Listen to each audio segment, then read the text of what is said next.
Hello students, नमस्कार। मैं Rakesh Kumawat, biology lecturer, स्वागत करता हूं आपका आपके सबसे पसंदीदा और लोकप्रिय एजुकेशन चैनल आर के बायोलॉजी क्लासेज सीकर में। तो स्टूडेंट्स, आज अपन चर्चा करने वाले हैं आरबीएससी बायोलॉजी क्लास 12, लेसन रहेगा अपना 28, लेसन नंबर 28 के ऊपर अपन चर्चा करेंगे, क्योंकि 27वां जो चैप्टर था अपना वह हटा दिया गया है, बोर्ड के द्वारा सिलेबस से कम कर दिया गया है। और जो 28वां लेसन है मानव का जनन तंत्र, इस पर आज अपन चर्चा करने वाले हैं। तो देखिए, इस लेसन को मैं शुरू कर रहा हूँ नोट्स के साथ में, ताकि क्योंकि बीच बीच में आपके कमेंट्स आते हैं कि सर नोट्स भी उपलब्ध करवाइए, तो मैंने सोचा नोट्स के साथ ही आपको पढ़ाऊँ और इन्हीं को आप नोट्स के रूप में लिख लें, ताकि आपके कोई दिक्कत नहीं होगी। तो देखिए, आज का वीडियो शुरू करते हैं दोस्तों।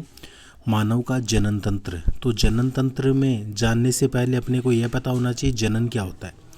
देखो, जनन तंत्र का मतलब तो यही होता है स्टूडेंट्स कि कोई भी, अपन जनन तंत्र की बात करते हैं कि जीवों के शरीर में जनन से संबंधित जितने भी अंग पाए जाते हैं ना, उन अंगों का समूह ही क्या कहलाता है? जनन तंत्र कहलाता है। ये तो बात हुई जनन तंत्र की। अब ये जनन क्या होता है ये अपने को पता होना चाहिए। तो जनन का मतलब क्या होता है?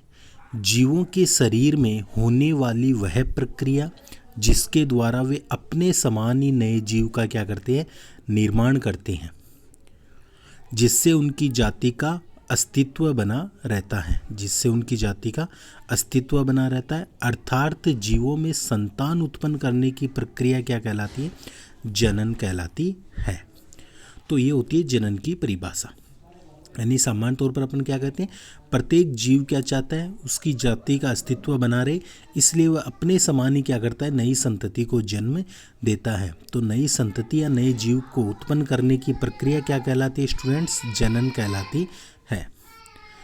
अब आगे देखिए, इसी में अपन देखते हैं कि मनुष्य जो होता है उसमें कैसा जनन पाया जाता है? लैंगिक जनन पाया जाता है। मनुष्य में लैंगिक जनन पाया जाता है, यानी कि लैंगिक जनन वह होता है जिसमें युग्मक जनन और युग्मक संलयन की प्रक्रिया होती है।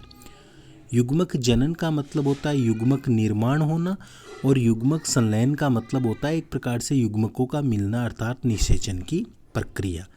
तो यह जिसमें पाया जाता है वो होता है लैंगिक जनन। तो मनुष्य में ये दोनों प्रक्रिया होती है, इसलिए मनुष्य में लैंगिक जनन पाया जाता है। मनुष्य में लैंगिक द्विरूपता पाई जाती है, अर्थात नर व मादा को शरीर के बाह्य लक्षणों के आधार पर पहचाना जा सकता है। अब लैंगिक द्विरूपता का मतलब क्या हो गया? मनुष्य क्या होता है? एक लिंगी जीव होता है स्टूडेंट्स। मनुष्य क्या होता है? एक लिंगी होता है, अर्थात नर व मादा अलग अलग होते हैं, एक शरीर पर केवल एक ही लिंग उपस्थित होता है। तो एक लिंगी। लैंगिक द्विरूपता यानी लैंगिक अंग जो होते हैं दो रूपों में पाए जाएंगे। फॉर एग्जाम्पल अपन देख सकते हैं, जैसे पुरुषों में वृषण होते हैं तो उसके स्थान पर महिलाओं में अंडाशय होता है। पुरुषों में जो मुख्य अंग अपन कहते हैं सीसन या पेनिस होता है, तो महिलाओं में अपन कहते हैं वह योनि भाग माना जाता है। इस प्रकार से अलग अलग ये होते हैं, तो वह लैंगिक द्विरूपता कहलाती है। अब आगे देखिए, लैंगिक द्विरूपता के कारण इनमें पाए जाने वाले जनन अंग भी भिन्न भिन्न होते हैं। जैसे नर में सीसन तथा वृषणकोश पाए जाते हैं, जबकि मादा में सीसन के समान कौन सा अंग होता है? योनि भाग होता है। और वृषण के समान कौन सा होता है? अंडाशय भाग पाया जाता है। फिर मादा में स्तन ग्रंथियाँ विकसित होती है, जबकि नर में स्तन ग्रंथियाँ होती तो है लेकिन वह एक अवशेष के रूप में पाई जाती है। पुरुषों में अपन कहते हैं कि दाढ़ी मूछ का आना, आवाज़ का भारी होना, जबकि स्त्रियों में दाढ़ी मूछ वगैरह नहीं आती है, आवाज़ जो होती है वह भी पतली होती है। त्वचा का कोमल होना, श्रोणि क्षेत्र का अधिक विकसित होना, ये अपन मान सकते हैं कि स्त्रियों के गुण माने जाते हैं, जबकि पुरुषों में त्वचा कठोर हो जाती है और श्रोणि क्षेत्र की जगह अंश जो क्षेत्र होता है कंधे का कंकाल बनाता है उसका आकार बढ़ता है, जबकि महिलाओं में श्रोणि क्षेत्र जो कमर का कंकाल बनाता है ना, उसका आकार में बढ़ोतरी होती है। तो स्टूडेंट्स, आशा करता हूँ इतना अच्छी प्रकार से आपको समझ में आ गया होगा, किसी प्रकार की कोई दिक्कतें नहीं होगी। फिर देखो, अब अपन शुरू करते हैं, दो जनन तंत्र के अध्ययन करेंगे। एक तो नर जनन तंत्र और एक कौन सा? मादा जनन तंत्र का अपन यहाँ पर अध्ययन करने वाले। सबसे पहले नर जनन तंत्र, यानी कि मनुष्य में पुरुषों के शरीर में जो जनन से संबंधित अंग पाए जाते हैं उन अंगों को सम्मिलित रूप से हम जनन तंत्र कहते हैं। और नर जनन तंत्र के प्रमुख 2 घटक होते हैं, जिसमें एक तो प्राथमिक जनन अंग होते हैं और एक क्या होते हैं, सहायक जनन अंग होते हैं। अब जो नर जनन तंत्र का प्राथमिक अंग होता है ना स्टूडेंट्स, वह कौन सा होता है, वृषण या टेस्टिस होता है, जिसके अंदर अपन मानते हैं शुक्र जनन की क्रिया के द्वारा शुक्राणुओं का निर्माण होता है। और सहायक जनन अंग की बात करते हैं ना, तो इसमें क्या होता है, नर जनन तंत्र के अन्य अंग, जिसमें देखिए वृषण कोष आ जाता है, अधिवृषण जिसे एपिडिडाइमिस कहते हैं, शुक्रवाहिनियाँ, पेनिस या सीसन, प्रोस्टेट ग्रंथि, काउपर्स ग्रंथि जिसे बल्बोयूरिथ्रिल ग्रंथि भी कहते हैं, ये सारे इसी के पार्ट माने जाते हैं। शुक्राशय भी इसमें शामिल होता है। तो अब देखिए सबसे पहले अपन किसके बारे में चर्चा करेंगे, वृषण जो भाग है ना, इसके बारे में अपन चर्चा करने वाले हैं। वृषण जो भाग है इसके बारे में अपन चर्चा करने वाले हैं। इस वृषण भाग में देखिए स्टूडेंट्स क्या होता है, फर्स्ट वृषण, ये प्राथमिक जनन अंग होता है। तो यह नर जनन तंत्र का क्या होता है, प्राथमिक जनन अंग होता है। वयस्क नर या पुरुष में एक जोड़ी गुलाबी रंग के अंडाकार वृषण पाए जाते हैं।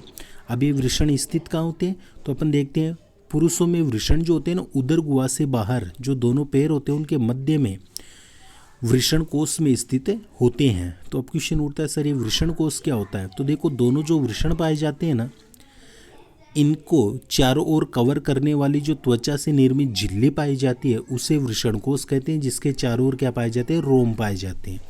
अर्थात वृषण कोष की भित्ति कैसी होती है, लचीली, पतली तथा रोम युक्त होती है, जिसके अंदर अरेखित पेशी तंतुओं से निर्मित उपत्वचीय स्तर पाया जाता है।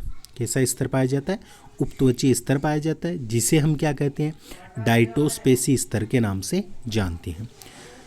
जबकि रेखित पेशी तंतुओं को उदर गुहा से जोड़ने के लिए वृषणोत्कर्षण पेशी पाई जाती है।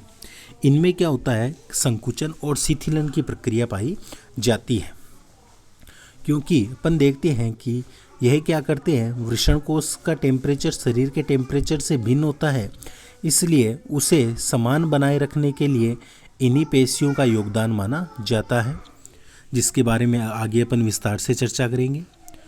तो अब वृषण की जो आंतरिक संरचना और कार्य होते हैं वो देखिए क्या होते हैं। पुरुषों में प्रत्येक वृषण लगभग 4 सेंटीमीटर तो मोटा, 2.5 सेंटीमीटर लंबा होता है। इनका वजन जो होता है 10 से 15 ग्राम तक होता है। वृषण के चारों ओर 2 आवरण पाए जाते हैं, जिन्हें हम क्या कहते हैं, वृषण खोल के नाम से जानते हैं, वृषण आवरण कहते हैं। वृषण के चारों ओर पाया जाने वाला प्रथम आवरण क्या होता है, ट्यूनिका वेजाइनलिस होता है, जबकि द्वितीय जो आवरण होता है वह कैसा होता है, ट्यूनिका एल्बुजिनिया होता है। प्रथम आवरण तो ट्यूनिका वेजाइनलिस होता है और द्वितीय आवरण जो होता है उसे ट्यूनिका एल्बुजिनिया कहते हैं। तो इससे क्या कहते हैं अपन, वृषण के चारों ओर पाए जाने वाला जो प्रथम आवरण जो होता है उसे हम क्या कहते हैं, ट्यूनिका वेजाइनलिस कहते हैं, जबकि जो द्वितीय जो आवरण होता है उसे हम क्या कहते हैं, द्वितीय जो आवरण होता है ना उसे ट्यूनिका एल्बुजिनिया के नाम से हमें जानते हैं। प्रत्येक वृषण की अगर अपन बात करते हैं तो प्रत्येक जो वृषण होता है उसमें 250 से 300 तक वृषण पालियाँ पाई जाती हैं और प्रत्येक वृषण पाली में 1 से 3 तक क्या होती है, पतली कुंडलित शुक्र जनन नलिकाएं पाई जाती है। ध्यान रखना, प्रत्येक वृषण में 250 से 300 तक तो वृषण पालियाँ पाई जाती है और प्रत्येक वृषण पाली में 1 से 3 तक पतली कुंडलित शुक्र जनन नलिकाएं पाई जाएगी और इन शुक्र जनन नलिकाओं के भीतर भाग में 2 कोशिकाएं पाई जाती है।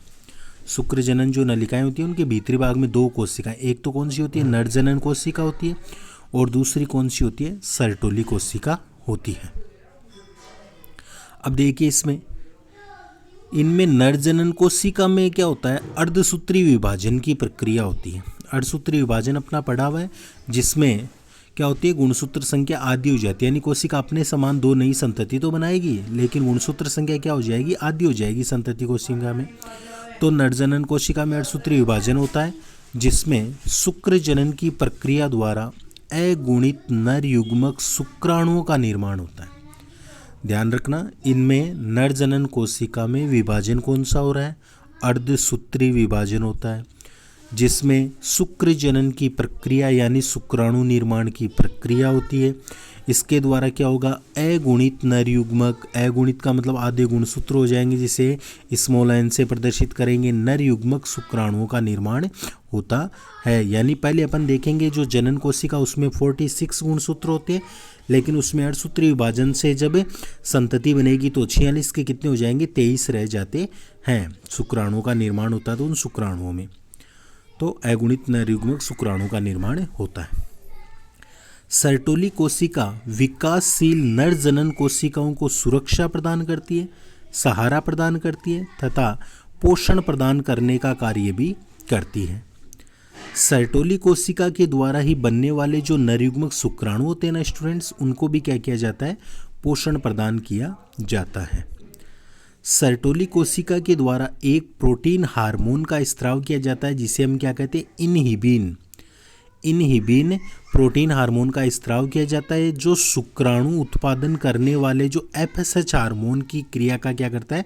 नियमन करता है। तो ये कई बार क्वेश्चन पूछा जाता है स्टूडेंट्स कि इनहिबिन का स्त्राव किससे होता है? तो सर्टोली कोशिका के द्वारा इनहिबिन का स्त्राव किया जाता है। इसका कार्य क्या होता है इनहिबिन का? तो ये जो शुक्राणु उत्पादन करने के लिए जो FSH हार्मोन होता है ना, उसकी क्रिया को कंट्रोल करता है। FSH हार्मोन का फुल फॉर्म बोले तो फॉलिकल स्टिमुलेटिंग हार्मोन होता है। अब आगे देखिए फिर, शुक्र जनन नलिकाओं के बाहरी भाग में अंतःस्रावी प्रकार की कोशिकाएं पाई जाती हैं, जिनमें प्रमुख अंतराली कोशिका या लेडिंग कोशिका पाई जाती है, जो क्या करती है? एंड्रोजन्स या पूजन हार्मोन को सक्रिय करती है। यानी पुरुष के हार्मोन एंड्रोजन्स के द्वारा टेस्टोस्टेरोन नर हार्मोन के स्त्राव को प्रेरित किया जाता है। और जो टेस्टोस्टेरोन नर हार्मोन होता है उसका कार्य क्या होता है? पुरुषों में द्वितीय गौण लैंगिक लक्षणों का निर्धारण करता है। अब ये द्वितीय गौण लैंगिक लक्षण तो स्टूडेंट्स वह होते हैं जो अपन मानते हैं किशोरावस्था आने पर दिखाई देते हैं, शरीर में चेंजिंग जो होती है। अब वह जनन अंगों में भी हो सकती है और शरीर के आकार में भी हो सकती है, शारीरिक चेंजिंग। तो जैसे शरीर पर रोमों की संख्या का अधिक होना, दाढ़ी मूंछ का आना, ये अपन मानते हैं। इनके अलावा देखिए फिर आवाज़ का भारी होना, शरीर की मांसपेशियों का मजबूत होना, त्वचा का कठोर होना, नर जननांगों का विकास होना, वृषण भाग में शुक्र जनन की क्रिया द्वारा नर युग्मक शुक्राणुओं का निर्माण होना और अंश मेखला का आकार बढ़ना। अंश मेखला स्टूडेंट्स कंधे का कंकाल बनाती है, यानी कि पुरुषों के जो कंधे होते हैं वह चौड़े हो जाते हैं, जबकि महिलाओं में अपन देखते हैं श्रोणी मेखला का आकार बढ़ता है, यानी कि कमर वाली जो हिस्सा होता है वह चौड़ा होने लगता है। अब देखिए इसके अलावा मैंने यहाँ पर नोट लगाकर कुछ लिखा रखा है स्टूडेंट्स, इन्हें आप नोट्स के रूप में बना सकते हो, आराम से मेरे साथ साथ लिख सकते हो या वीडियो को रोककर आप इन्हें लिख सकते हो। ये इसीलिए आपकी सुविधा के लिए मैं ये कर रहा हूँ ताकि आपके साथ साथ में नोट से बन सके। अब देखिए पहला नोट क्या लिखा गया कि मानव तथा अधिकांश स्तनधारी जीवों में जो वृषण होते हैं ना, उदर गुहा के बाहर वृषण कोश में पाए जाते हैं, क्योंकि वृषण कोश का तापमान जो होता है उदर गुहा के तापमान से 2 से 3 डिग्री सेल्सियस क्या होता है? कम होता है, जो शुक्राणु परिपक्वन के लिए उचित होता है। तो स्टूडेंट्स क्वेश्चन यही पूछा जाता है कि वृषण कोश में जो वृषण होते हैं वह क्यों पाए जाते हैं, उदर गुहा में क्यों नहीं होते हैं? तो इसका कारण यही होता है कि वृषण कोश का जो टेम्परेचर होता है वह उदर गुहा के टेम्परेचर से कम होता है, जो शुक्राणु परिपक्वन के लिए उचित होता है। फॉर एग्जांपल अपन देखें तो उदर गुहा यानी कि अपनी बॉडी का टेम्परेचर 37 डिग्री सेल्सियस होता है, तो अपन मानते हैं कि जो वृषण कोश होता है उसका लगभग अपन कहेंगे 35 डिग्री सेल्सियस होता है, और उसी में शुक्राणु जो होते हैं उनका परिपक्वन आसानी से होता है। अब यहीं पर देखो एक बात और बता देता हूँ मैं आपको, दूसरा नोट जो है उसमें देखिए क्या बताया मैंने कि सर्दियों में वृषणकोश का तापमान कम होने लगता है, क्योंकि ये वातावरण के संपर्क में ज़्यादा रहता है ना, तो सर्दियों में वृषणकोश का तापमान कम होने लगता है। तो जो डाइटोस्पेसी और वृषणोत्कर्षण पेशी है ना, वे क्या हो जाएगी, सिकुड़ने लगेगी और सिकुड़ कर वृषणकोश को क्या कर देगी, उदर गुहा के अधिक नज़दीक ले जाएगी। यानी कि वृषण अपने सामान्य स्थिति से थोड़े ऊपर की ओर चले जाते हैं, शरीर से चिपके हुए रहते हैं, जिससे शरीर तापमान के कारण वृषणकोश का तापमान भी नियत बना रहता है। क्योंकि सर्दियों में वातावरणीय टेम्परेचर डाउन आएगा, लेकिन शरीर का तो वही बना रहता है, क्योंकि मनुष्य क्या है, एक समतापी जीव होता है। इसलिए सर्दियों में अपन कहते हैं जो वृषण होते हैं वह सिकुड़ कर कुछ ऊपर चले जाते हैं, जबकि गर्मियों में वह वापस अपने नियत स्थान पर आ जाते हैं। यह कार्य होता है जो अपन मानते हैं डाइटोस्पेसी और वृषणकोत्कर्षण पेशी होती है ना, इनके सिकुड़न और शिथिलन के कारण यह प्रक्रिया होती है।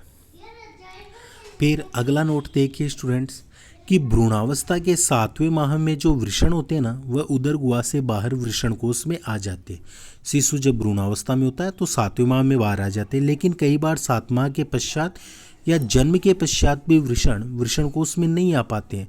तो उस अवस्था को क्या कहा जाता है, गोपिक वृषणता के नाम से जानते हैं। ये क्वेश्चन भी पूछा जाता है। तो ये तो बात हुई वृषण की। अब जो दूसरा जो है अपने अंग, वो होता है अधिवृषण, जिसे एपिडिडाइमिस से कहते हैं। तो यह क्या है, यह एक पतली लगभग 6 मीटर लंबी अत्यधिक कुंडलित चपटी अर्धविराम यानी कि कोमा आकार की क्या होती है, एक नलिका होती है। इसके कुंडलन जो होते हैं या कुंडल जो पाया जाता है वह संयोजी ऊतक द्वारा परस्पर चिपके हुए रहते हैं। इसकी दीवार में बाहर की तरफ मोटा पेशी स्तर तथा आंतरिक स्तर स्त्रित उपकला द्वारा आश्रित रहता है। और अधिवृषण का कार्य क्या होता है स्टूडेंट्स, ये क्या करते हैं कि वृषण के अंदर जो नर युग्मक शुक्राणु बनते हैं ना, उन शुक्राणु को कहाँ पहुँचाते हैं, शुक्रवाहिनी में पहुँचाने का कार्य इन्हीं अधिवृषण का माना जाता है। फिर बात करते हैं शुक्रवाहिनी की। तो शुक्रवाहिनी देखिए स्टूडेंट्स क्या होती है, शुक्रवाहिनी लगभग 45 सेंटीमीटर लंबी नलिका होती है।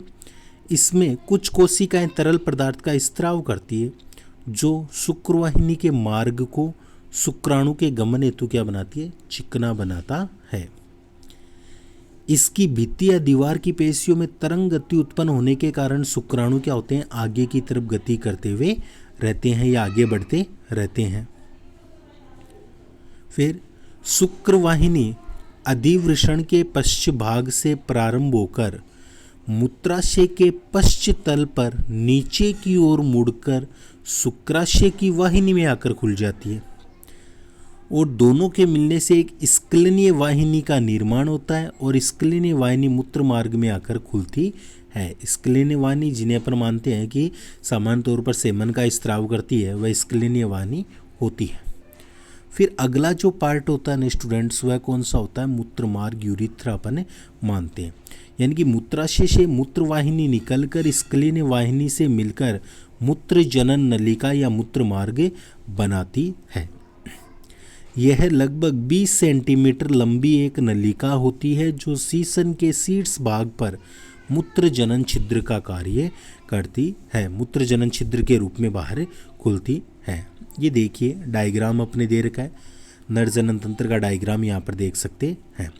ये देखिए, यह जो 2 पार्ट दिखाई दे रहे हैं आपको, ये दोनों क्या होते हैं, वृषण भाग देखने को मिलते हैं। यह जो दोनों पार्ट है वह अपन देखते हैं मुख्य रूप से वृषण भाग होते हैं। और इन दोनों वृषण भाग के चारों ओर देखिए, यह जो त्वचा का आवरण पाया जा रहा है वह क्या होता है स्टूडेंट्स, अधिवृषण होता है। इस अधिवृषण में अपन देखते हैं कि अधिवृषण से जुड़ी हुई है जो नलिका, ये त्वचा का आवरण तो वृषणकोश होता है और इस वृषण के अंदर ये कुंडलित नलिका अधिवृषण होती है। किससे जुड़ी हुई है, शुक्र वाहिनी से जुड़ी हुई है।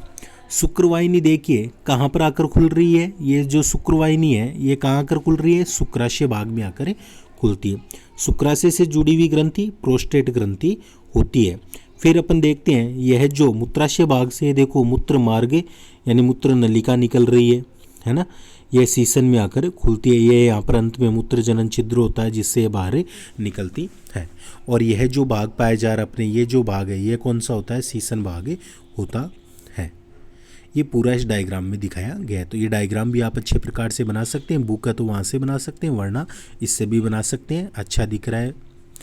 फिर देखिए सहायक ग्रंथियों के रूप में अपनी बुक की अगर अपन बात करें तो पहले बताएगी शुक्राशय।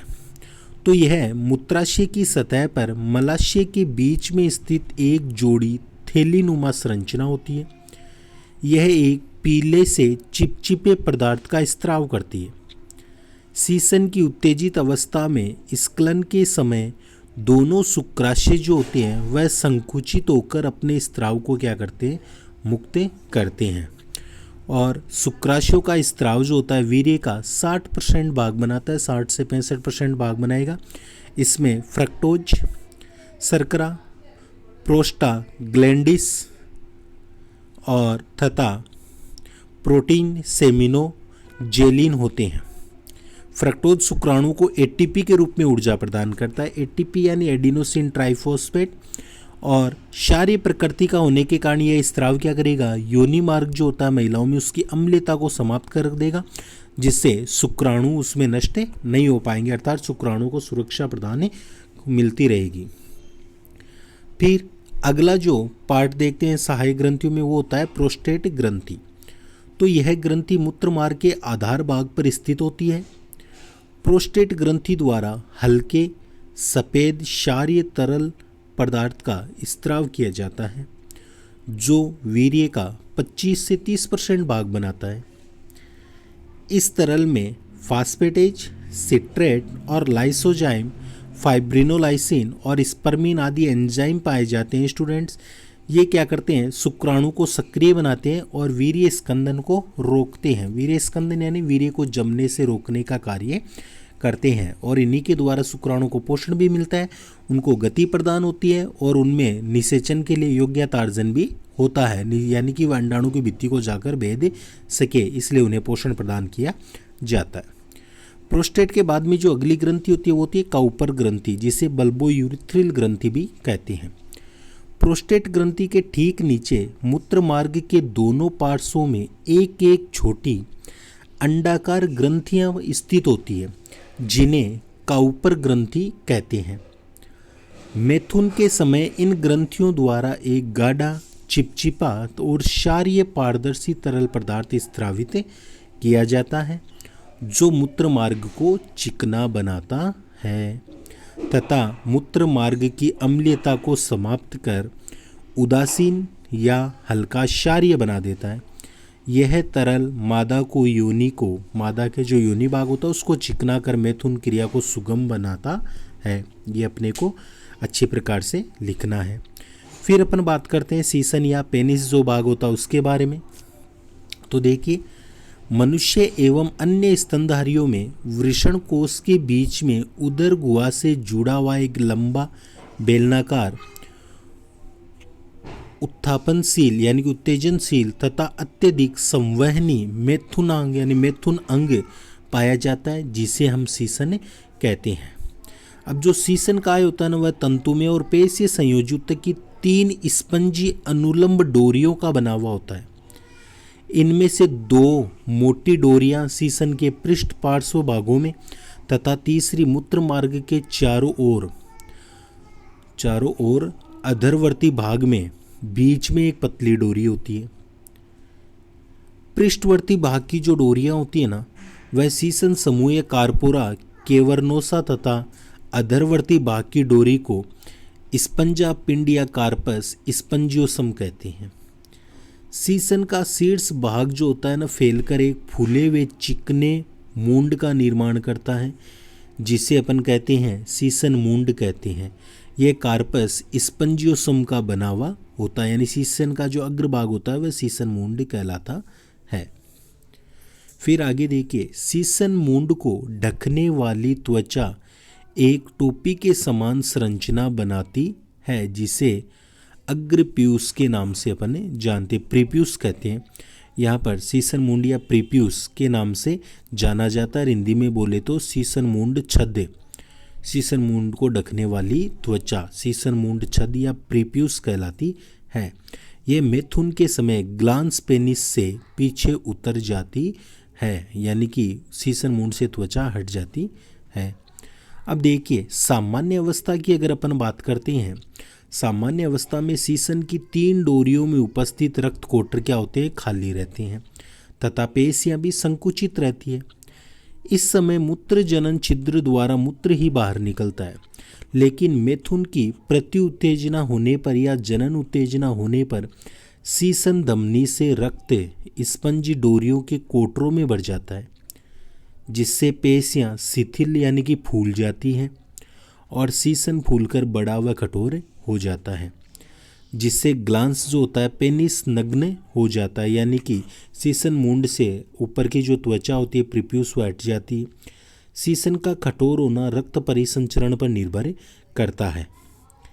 लैंगिक उत्तेजना के समय सीसन मैथुन के समय शुक्राणु को मादा के शरीर में पहुंचाने का कार्य करता है, यानी गर्भाशय तक पहुंचाता है। आगे देखिए, इसमें फिर आगे मादा जनन तंत्र के बारे में दे रखा है, तो इसके बारे में तो चर्चा हम अगले वीडियो में करेंगे। आज के वीडियो में इतना ही दे रखा है, तो आशा करता हूँ समझ में आया होगा। फिर भी कोई दिक्कत होती है तो बेझिझक आप कमेंट्स में पूछ सकते हो, और ये नोट्स अच्छे प्रकार से आप लिख लीजिए और इनसे तैयारी शुरू कीजिए। ये आप ही के लिए वीडियो बनाया है, इसलिए आप अच्छे प्रकार से पढ़िए और अपने यार दोस्तों के पास शेयर भी कीजिए। वीडियो देखने के लिए आप सभी का धन्यवाद। वीडियो अच्छा लगा हो तो एक लाइक कीजिए और ज़्यादा से ज़्यादा स्टूडेंट्स शेयर ज़रूर कीजिए। मिलते हैं अगली क्लास में एक नए टॉपिक के साथ, तब तक के लिए जय हिंद जय भारत।